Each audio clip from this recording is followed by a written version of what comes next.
welcome to NetAdmin. Today's the 20th. I'm going to make it a little easy for you tonight. Don't you just love that? After you've had, what, 5 classes in a row of not having class? Then you just had my syllabus last time. Well, since my birthday's Saturday, I figure I'll give you a little bit of a break. All we're going to do is go through Chapter 1, which is going to be a very, very, very basic overview for you about Windows 2000 server, or 2008 server. I'm going to try to find some 012 or some 2012 stuff so you can kind of get familiarized at the end. And I still got to get you that information. Email me if you can after class to remind me to send that to you for the SCSI 80 pins. Oh. For those drives and drive bays. I asked Ken over and he said that he didn't have any spares. Yeah, he doesn't have any spares. I already knew that. That's why I have 8 servers down there with no hard drives. I guess I can ask John. Let's see if he has any. Alrighty.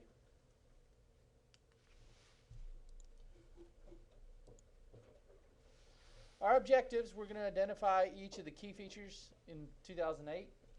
We're going to understand the client systems and how they interact with the server.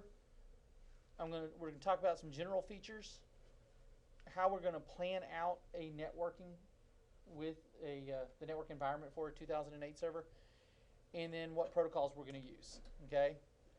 Now there are plenty of different platforms for Windows 2K8.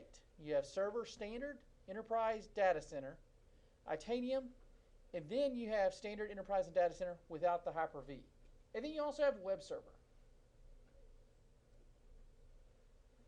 Did y'all get that? So basically you have the 3 mains that you had in 2000, which were Server, Advanced Server, and Data Center. They've combined them all to be on one disk, and you just get, depending on your key, you get multiple options. You can choose which one fits you best. Hyper-V, the ones without Hyper-V, of course, you have to have the Hyper chip on the motherboard. I'm trying to remember the name of it off the top of my head. It's basically your CPU, but with -V after it. But there's a specific name for it, and I forget exactly what it is. This will allow you to run virtual server on your system, so you can start doing appliances and adding in other servers on your Windows 2008 server. Okay, everyone with me? Okay. The standard is the lowest level server that we have. Basically, it's above what a home server would be. How many of you have a home server, like a 2011 home server? Y'all even know what I'm talking about? All it does is provide access for like NAS and things like that at your home, file and print services. That's all it really does. But a basic standard 2008 installation just gives you the day-to-day performance for mom and pop type shops. Okay, you're going to have Active Directory. You're going to have print services, file services, secure internet, whether you do it with IIS or Apache, doesn't matter whether you're running FTP or not. It gives you all those connectivities and it allows you to function with multiple processors. How many processors can you go up to here? Anyone know? How many of you read the chapter? Cameron, I know you didn't. We all read it. So. Okay, I guess I'm going to have to start pulling the book out and read you verbatim what is it. No, I'm not going to do that. I'd fall asleep. Okay. You have symmetric multiprocessors. Basically, SMP. All it means is that there's multiple cores on this processor. That's all it really means. Then you have the Hyper-V, which is a virtualization environment. Y'all are familiar with virtualization because you've dealt with vSphere quite a bit in these classes around here, right? The advantage of a Hyper-V... the advantage of the Hyper-V will give you that you can run on any SMP computer, which is a multiprocessor computer. You can create multiple segments and have multiple operating systems. All right? You can put 32 bits and 64 bits on this board. Now, with 2008, if you want to do the Hyper-V chip, it will be only a 64-bit operating system. Why? Why does a Hyper-V chip, a machine that has a Hyper-V chip, is only a 64-bit? You can run both 32 bits and 64 bits. That's exactly why. Because if I put it on a 32-bit, I'm now limited to only 32-bit operating systems. That's why Hyper-V chips are only on 64-bit operating systems. The enterprise system is basically standard plus. Okay? And enterprise allows us, like here at Rose, to be able to control multiple LANs. It's intended for mainly for your mid-sized businesses, not your large. I don't like it says large organizations, but it allows you to be able to scale your system. You've heard the term scalability, right? Many times. Increase the storage capacity, increase a lot of functionality. It can also handle those single multiprocessor computers, or the multiprocessor computers, and it allows you to cluster these servers. Okay, why would you want to cluster a server with another server? Fault tolerance. It also gives you more bandwidth. It gives you more processing power. Think about this. If I only have that one server, that standard server, I can only do so much to fill up that processor. But if I have 5 enterprise servers that are clustered, I can load balance my network. Does that make sense? Clustering, basically giving you access, increased access to different server resources and provide fail-safe services like Cameron said. Everyone with me? I'm going to ask that all the time, and y'all know that. I do that intentionally so that you don't fall asleep. The advantages. It speeds it up, right? Provides more computing power. But what are some disadvantages? What do you think? Cost. That's a huge one. If you know you have fault tolerance, if one goes down, the likelihood of all of them will go down because they'll have the same exploits probably. Okay? Clustered service act as one server. So if I had 3 different 08 servers and they were clustered, all these guys right here would see it as one server. So good aspect or a good illustration of this is if these 3 servers were in your DMZ.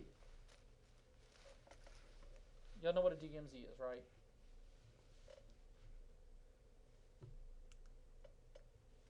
Now, enterprise allows you to add memory without shutting down the system. Isn't that crazy?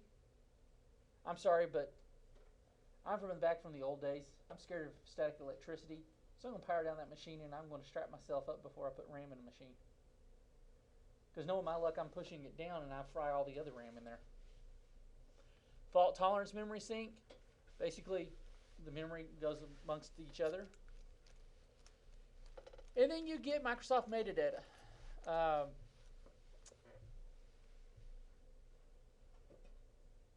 Don't ever worry about the metadata directory services. All it just basically is to keep track of things. Enterprise gives you the ability to have unlimited amount of telnets sessions. In other words, people that are coming on RWW, or they're coming in on RDPs, or they're going to come in on VPNs. Okay? The remote capabilities.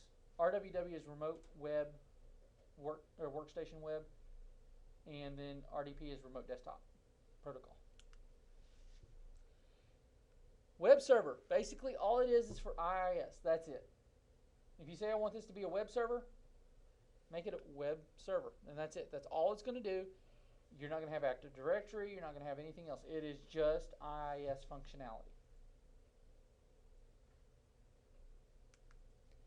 Data center. Now, here's where it gets funny. You can cluster 16 servers in a data center.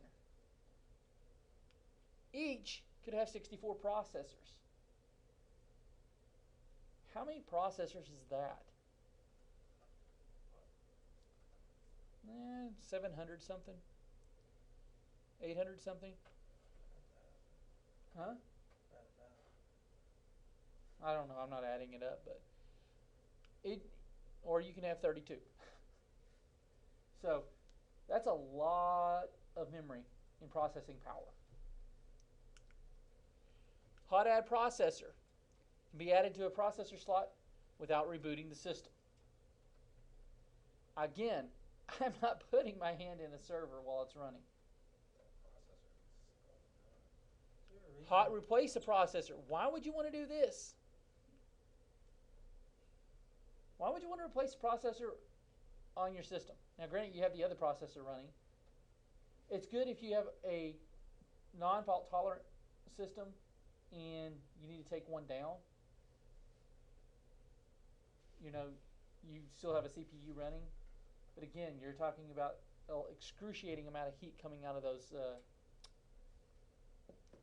heat blocks. I'll call them that. Heat sinks. Why give her fingerprints? Yeah. Well, now you know. No. Okay, Itanium-based systems. Basically, what it does for an Itanium-based system, you can have up to 2 terabytes of RAM.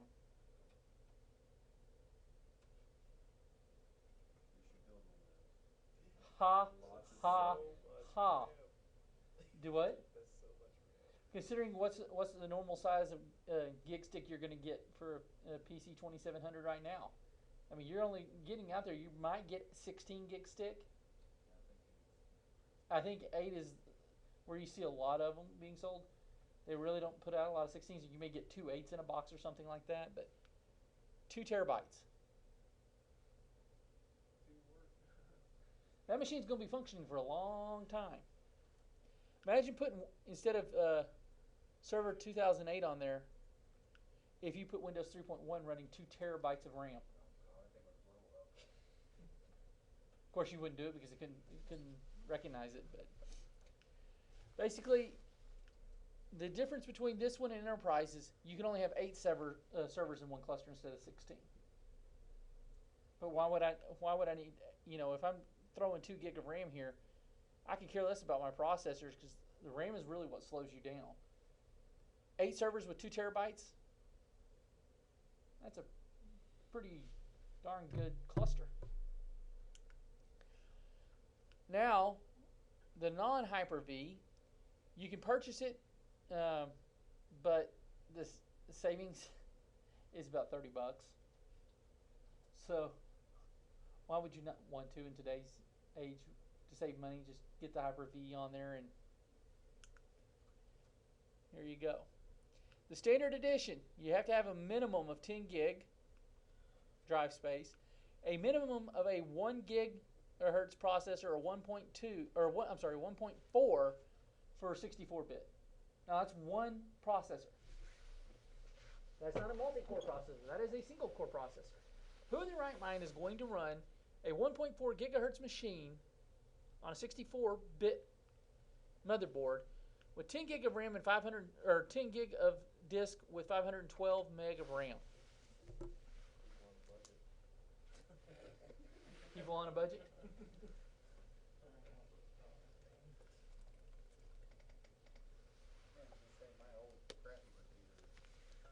Exactly. The 40 or the 32 gigabyte thing. You can actually put all these on here with the exception of the Itanium-based system. You can put them all on a box that's in your closet.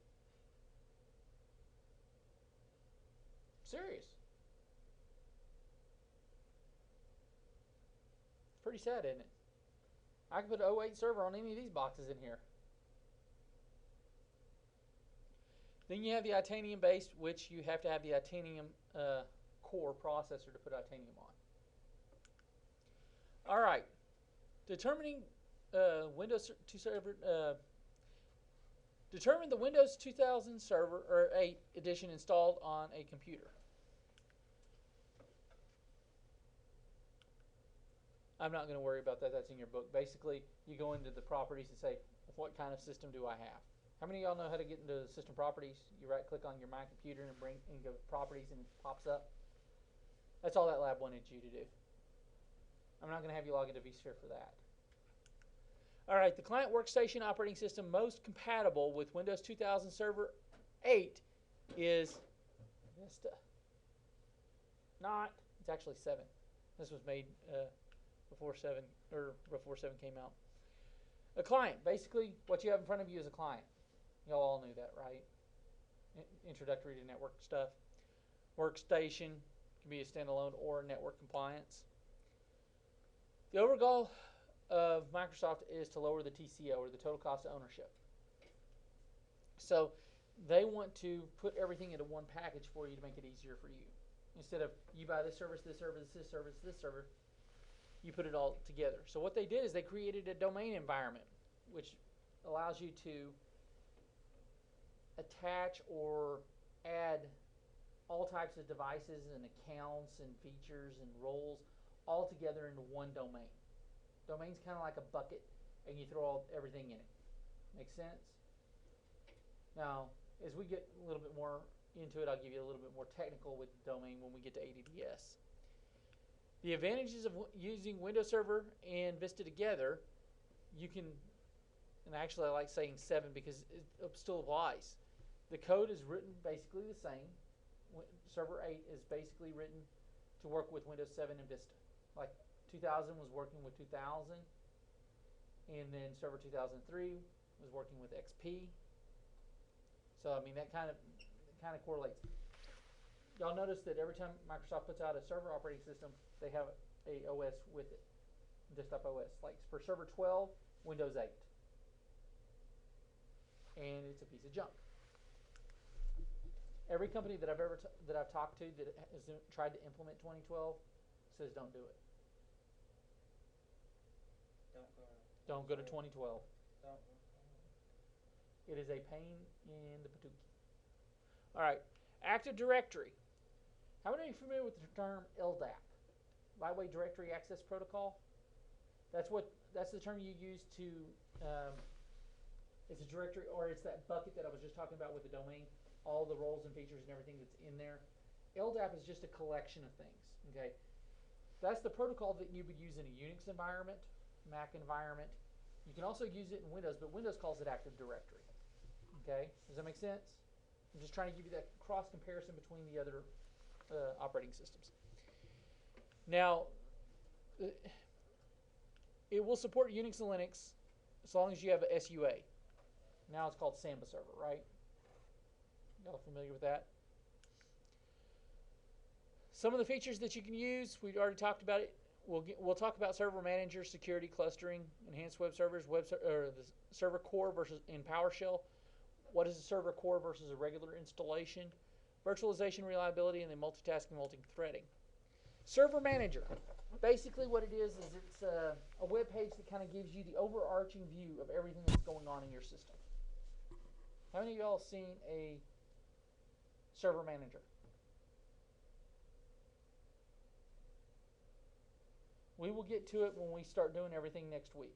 Okay, I'm not going to have you do the labs for chapter 1, but we will go through it because I want you to. Chapter 2 is about installing it. So why did they put this in front of it? I don't know. I'd rather you install and then get to the point where you can see the server manager. But if you never installed an operating system, how are you going to see a server manager? Right? Not logically laid out. Server manager, basically all it does is allows you to add roles, add features, add services, manage your server. That's exactly what it's for.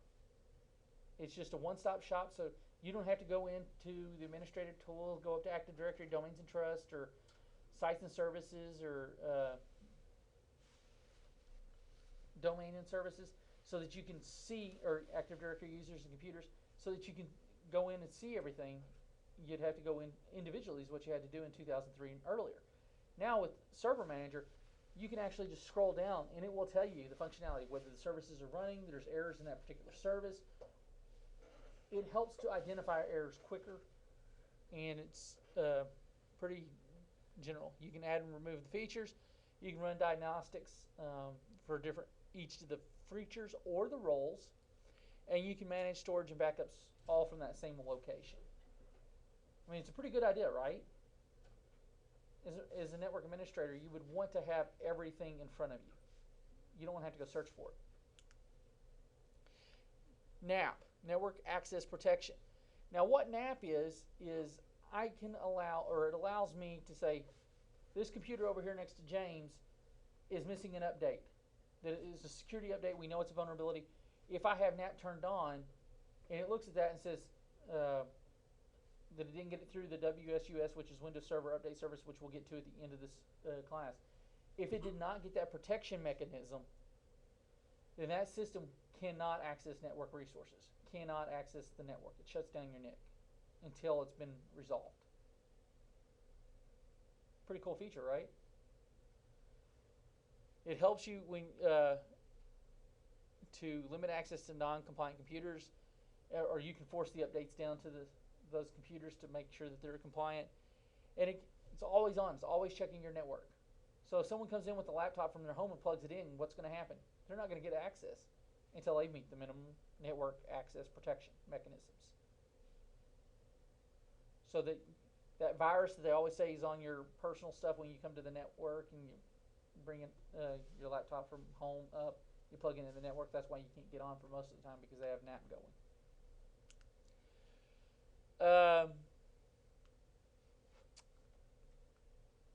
When you install any role or feature, the minimum security level is always installed.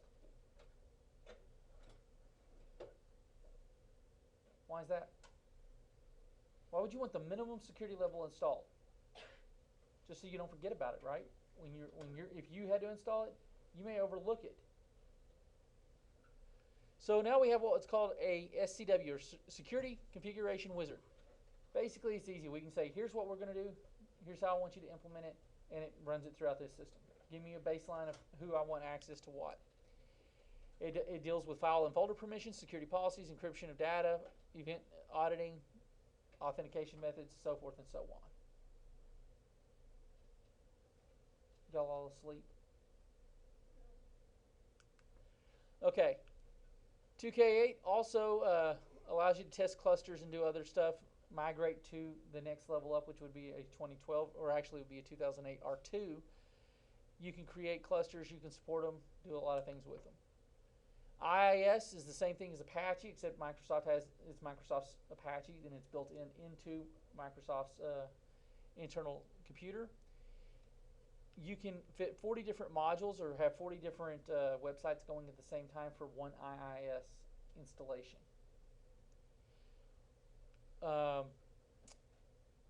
Why is there 40 modules? Because remember, if you spread your wealth out, you've increased your foot space, but you also have limited what a specific target. So let's say Cameron and James and Anthony are all 3 modules. If I put them all on the same machine, what's the likelihood that that machine is going to get broken into more than each one of them being on a different machine? Does that make sense now? So you want to keep the minimal amount of services or applications or roles or features running on that one box as possible. Granted, if you're mom and pop shop, you're going to have 15 or 20 services running, roles and features running. If you're a large corporation, you may have 1,500 servers where you can put one on each server. Windows Server Core, all it is the very absolute minimum requirements to run a server. Nothing else. You want to add anything else, you can go into PowerShell, do things like that. It will not provide the graphical interface because it's just a command line. No GUI. The reason they did this is so that it can interface with Unix systems better. So if you have an IIS system running, and when we start installing roles and features, if y'all go out to the link that I gave you for my YouTube, basically it's a collection. If you go out there and you look at the 2 net admins that I have out there, the 2 videos I already have from last semester, one of them is going to talk about the server manager command, where you can actually go in and start looking at the roles from the command line. That's how you would have to do it. Okay? It turns off all the extra services. You don't get Windows Mail, Windows Word. You don't get any of that. It's just command line. Pretty cool, isn't it? Windows PowerShell, what is that? Well, y'all all familiar with the command prompt, right? PowerShell is very similar, but it's not. PowerShell is an administrative tool that you can use to implement roles and features and do all sorts of stuff with tasks. You can work with files and folders, manage disk, you know, you can do a lot of things that you did in the command prompt, but you can do them in PowerShell. PowerShell has a whole different way of doing things, okay? The command line structure for PowerShell is completely different than command line or for command prompt. And Jerry, you know what I'm talking about. Okay, you can perform the following tasks with PowerShell. You can view information about the local computer, including user accounts, which means you can get into C Active Directory. Can you do that from command prompt? No. Manage services and processes. Can you do that from command prompt? Somewhat. You can shut off the services, but that's about it. Can you lock a computer or log off? No, not from a command prompt. And you can imagine or manage all different things. What we have, PowerShell has command line tools in what we call commandlets.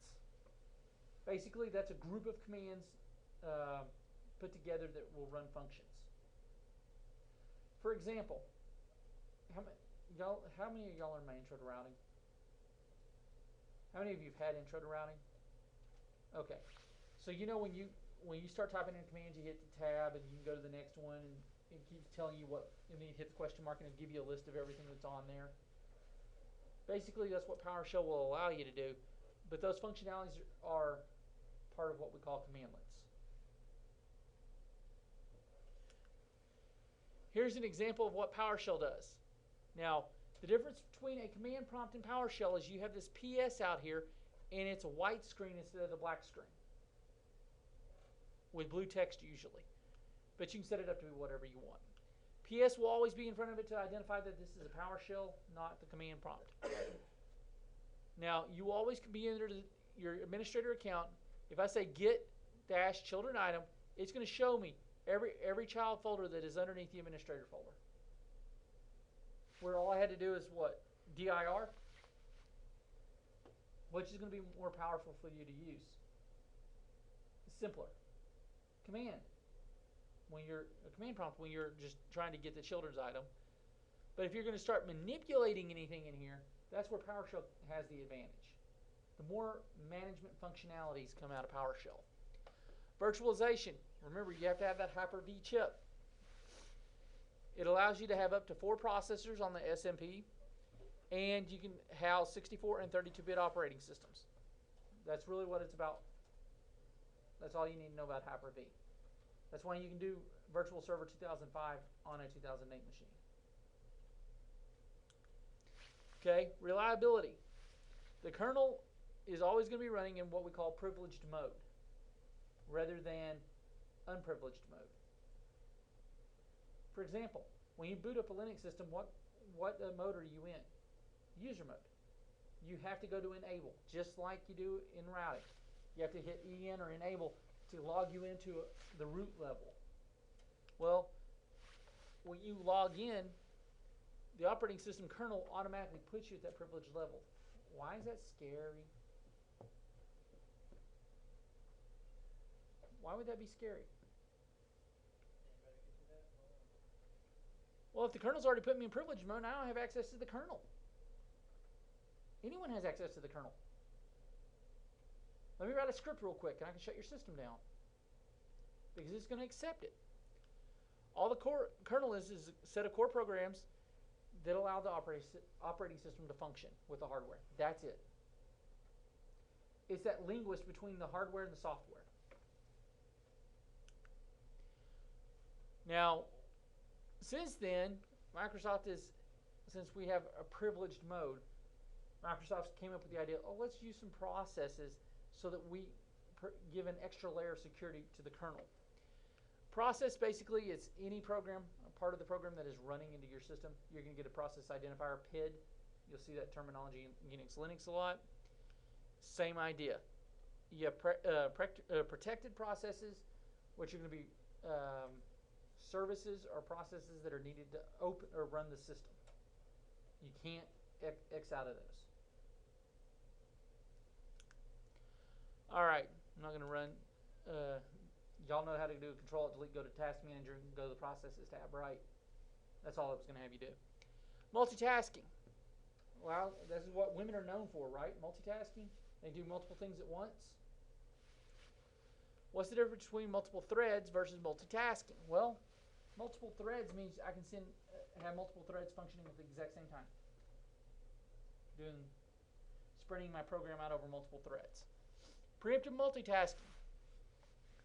Each program, when it's started, blocks off a certain amount of memory in RAM so that it can run these processes simultaneously to speed it up. Okay, that's why you can run out of RAM really quick the more and more you open up on your computer. Network. How many of y'all are familiar with what a network operating system is? You should all raise your hand because you're on them, right? You've been on them. A network basically is a collection of computers that are either wireless, or physical. They're all connected into one network, right? I'm not going to go back into network plus stuff for this. All right, workstation or client computer. If it's workstation to workstation or client computer to client computer, we call that what? Sneakernet, peer-to-peer networking, right? If you have two computers together, you have to have a crossover cable so they can talk. That's peer-to-peer networking. Server-based networking, you have a centralized storage where the memory on the server would hold the information. The clients would then talk to the servers to get these resources from the server.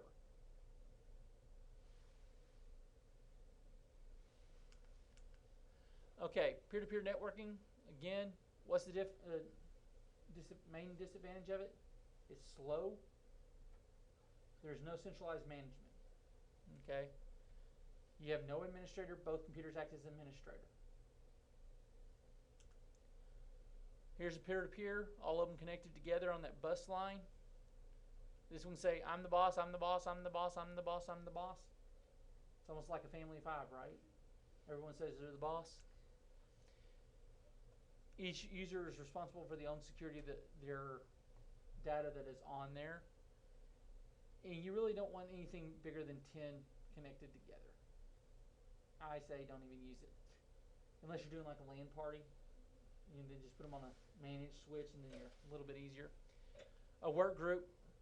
That's why it says, are you a work group or a domain? Work group is basically a peer-to-peer sharing versus a domain which you're sharing resources with the server. That's really the difference. Make sense? A server basically is a single computer that provides resources to multi-users, multi-devices. You only need that one logon to access everything. SSO, y'all familiar with that? Single sign-ons? Y'all have heard of single sign-on, right? You log into the computer here at Rose, it's a single sign-on because everything else will go through to a certain point. When you try to go out to a web app such as Oasis or D2L, they're not single sign-on. Your single sign-on means I log into this computer, I have access to all the domain resources that I have privilege to. That's all it means. Again, everything can be shared all through this one hub, goes out to the server, big deal. Actually, the server's up here. All these can now pull resources from here. Protocol consists of what? It's how the frames are formed and sent out on the network. Okay, it's a standard. We have packets and frames. That's going to be what, layer 2 and layer 3, right? Those that are in my intro to routing, I've covered this. What are we going to talk about? TCP/IP, right? That's how we transmit data. What is the best one that we're using here in the U.S.? Most widely known IP. What version? 4. You go to Japan, they're using 6. Local area network. Basically, everything in this room is a local area network. It's all connected into one. TCP, transmission control protocol, is a connection-oriented protocol. That means I'm picking up the phone, I'm dialing Amanda. Amanda picks up the phone, she answers it. We have a TCP connection. We're connection-oriented, okay? IP is connectionless, but it provides the networking address so that the packet can get delivered to where it needs to go. Does that make sense? And then it goes over through the routers. The routers then take that the address is imported to where it needs to go. So you have an Ethernet frame that comes in here, hits the router says, oh, it needs to go to this network, it needs to go to here, and then it goes. Okay? We have decimal notation, IP address 32 bits long for IPv4. A unicast address means that it's going to send one packet at a time. Multicast means it's sending a bunch of them at a time. You okay, Jerry? Broadcast will send it to every computer on the entire network at one time. Why is that scary? It floods your network. So when you hear denial of service, ping of death, they're sending broadcast messages to everybody. Okay, a subnet mask basically it helps you to break off your computers into the different subs or the sub networks so that the traffic can get to where it needs to go. IPv4 has a IP address that you got to think about, which is the 127 addressing. Your loopback address is 127.0.0.1, right? Y'all all know that. So if I go to 127.0.0.1, I better not ever get a timeout here. If I got a timeout here on a 127.0.0.1, what does that mean? Faulty NIC. It means I got to throw it out and give me a new one. You don't want to do that on a server. Why? Because they're always mounted onto the motherboard. That'd be an expensive NIC to throw out. All right. The reserve classifications. The 10 network is your class A. Class B is your 172.16s to 172.31.255s. And okay, it gives you the IP address range. I don't know why it says the network number stops here when it doesn't. It really goes on. And then you have the 192.168, which is your private class C. If you get a 169, the ARPA, address resolution protocol address, of a 169 dot whatever, all that means is you can still contact anything on your local LAN because you still have a net BIOS name, but it will not traverse out of that network. It gets stopped with that router because it's a non-routable IP. IPv6, it's a 128-bit address, and it basically puts more than 1 million IP addresses per square foot on the face of the planet.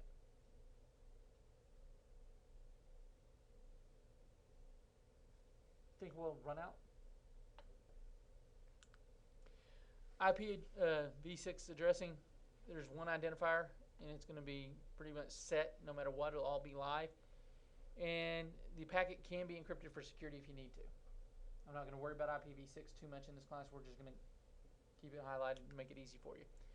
You have two different types of addressing systems. You have the static addressing versus the dynamic addressing. Dynamic addressing would be DHCP, dynamic host control protocols, where the server issues you an IP address or the router issues you an IP address, versus static when I give it a permanent local IP address. In larger networks, you want to do this. Smaller networks, you can do this. Why would you not want to do a static in a small one? Because inevitably, you're going to use an IP address that's already been on the network. Then you're going to have network conflicts, and then you're going to have to go find it. And they're pains. Default gateway, basically, that's the first hop on the router of your first router that you're trying to get to. That's what's saying, here's where I need to go to get out of my network. Then we have a domain name system. Basically, all that does is convert your domain name, like the Stokely's.net, to an IP address. That's all it does. ARP takes that IP address and puts it to a MAC address. DNS takes a domain name and puts it to an IP address. Does that make sense? They're basically the exact same thing, but what's on the other end is what's wrong, or difference. Reverse ARP goes the opposite direction, takes the MAC address, puts it into a IP address. NetBIOS names, basically, if I have this computer and it's called Scott, I could go from that computer over there next to Jerry and say, I'm looking for Scott, and it's going to find it. That's a NetBIOS name. It's part of the WIN service. We hardly ever use it anymore because it takes a lot of NetBIOS traffic, SMB traffic, just takes up the network quite a bit to try to figure out what's what. It's a lot easier just to do it via IP. Host names, we have the dynamic domain where you can, as soon as you add a computer to it, it can automatically register it for you. And then you have address resolution protocol, which I was telling you about. It takes the physical address or the IP address and transports it to a NIC or a MAC address. Every NIC has a specific MAC address or media access control. Every device has its own MAC address. All right. Implementing TCP/IP, basically, you just got to verify it's enabled and configure it correctly. It's pretty simple. So here's what we got. We got a local connection. We're going to go into IPv4. We're going to hit properties. Come up here. If we're going to statically assign this, was 190.120.0.14 on the default gateway. The router's going to address is 190.120.0.1. Subnet mask on this is going to be a Class C address, and the DNS server for this one actually is a Cox server. 202 to 207 is Cox DNSs up in the northeast or northwest, and then the 66 to 68s are here. Just as an FYI. Automatic the APIPA address, which I was talking about, the 169 254s, they're non-routable, so the computer will automatically assign that as a DHCP address when it cannot find a connectivity from the router. So if it can't find an internet address, the DHCP protocol is not allowing you to get an IP address, you'll get an APIPA address. We just talked about that. Is there any questions? I know I just flooded all your mind with a bunch of stuff tonight, didn't I? There's one side, you said that the command line you can't log off. You doesn't from the command prompt, not through PowerShell. Yeah. It doesn't allow you to log off. I thought on the command prompt you could do like a shutdown/tally. Nope. You can do shutdown. It'll shut down your computer, but you can't log off.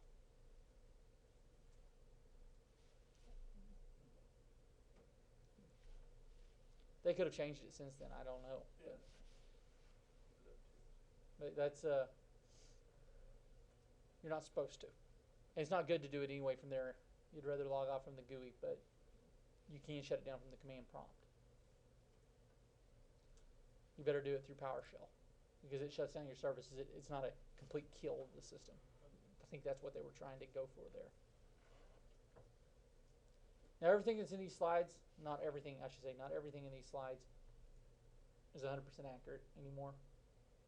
These were put out in 2009. A lot has changed since then. So just keep that and bear that in mind. Any questions? Yes, Brittany. I thought you said, or I was under the impression that IP was a connection-oriented protocol. Did you say it was connectionless, and if so, why? I meant to say it is connection-oriented because it deals with TCP. Okay. UDP is the connectionless because that's what you stream with when you're streaming video. It doesn't care what packets get there. I probably did say connectionless, That's what I was stuff. I was like, have I been taught wrong all along? No, it is connection oriented because you have to have that specific connectivity. That's how when I picked up the phone and was calling Amanda, it would know to go to Amanda because the IP address would be her phone number. Make sense now? Sorry, I didn't mean to confuse you. I was going through it real quick, so that's probably why I said connectionless. I will have slips of the tongue. I'm going to tell you that now. But if y'all heard something different, please stop me. We'll discuss it because I may have just been going so fast that my mind's already on the next segment when I'm talking about this. So I was hoping there was UDP slides up here, and that's probably why I was thinking connectionless. No questions? Well, this video will probably be out tomorrow sometime on YouTube because I got to do some stuff in the morning. But by tomorrow evening, it should be out there on that YouTube area. But if you want to go look at what's going to be Chapter 2 stuff, I've already had those videos out in the network admin playlist from last semester. What's it under? If you go to your newsfeed, I've given you the link. And then when I post it, I also post the link direct to the videos that will be in class underneath your content page. So how many of y'all have really paid attention to since I changed everything since Tuesday? How many of you have kind of looked up your content area? And was that pretty nice, Cameron? Very helpful. Jared, did you look at it? I didn't realize it was something until you Oh yeah, I don't waste any time. You might want to, because there's some very interesting stuff there, right, Brittany? Yeah, you just updated it shortly before class started, so Oh, I keep updating it all the time. Yeah. So, anytime I'm in office hours, I'm usually screwing around with D2L in some way, shape, or form. Yeah, I looked at it yesterday, so. Yeah, the stuff that I'm talking about in content is its own little area, and I thought about being mean and putting some of it in the syllabus. I haven't uploaded. I did upload the new syllabus for you, which shows what your breakouts are going to be. 40 for hands-on projects. So when we're doing the hands-on projects in class, then you get your credit for it there. So you don't have really any homework in this class other than to study for the the written final exam, which you can be very well prepared for, and then your hands-on final, which is going to basically be a regurgitation of everything that you've learned through the hands-on. Okay, so when we come in Tuesday, we'll go over chapter 2. On Thursdays will be our lab days, and you're going to go through the steps that are in the book. Okay, that'll familiarize you. So when it says do this, do this, do this, then that's what I want y'all to do. No questions? Have a great weekend.